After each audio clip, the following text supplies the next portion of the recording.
What is going on, YouTube? Back with another video. It's been a little minute since I posted a video. This one's not going to be too long. Just kind of wanted to show you guys the car and give you an update of something that I actually do want to do. So I did get a little vinyl stripe of the Germany flag that I would like to put on this. I'm currently at work right now on my lunch break, but I'm going to end up doing that as soon as I get home later. I will update you guys then. One more thing is that yesterday I actually went for a walk and took a drive with my car down somewhere nice, down these little back roads.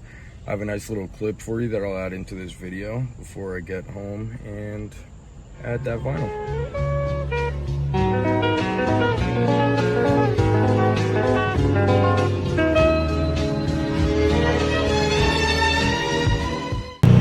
Alright guys, so as you can see, I had made it home and it's definitely dark out, so I wasn't able to get a nice B-roll outside with the sun out. But I will get you guys a nice little roller, some clips of me in the parking garage, all by myself.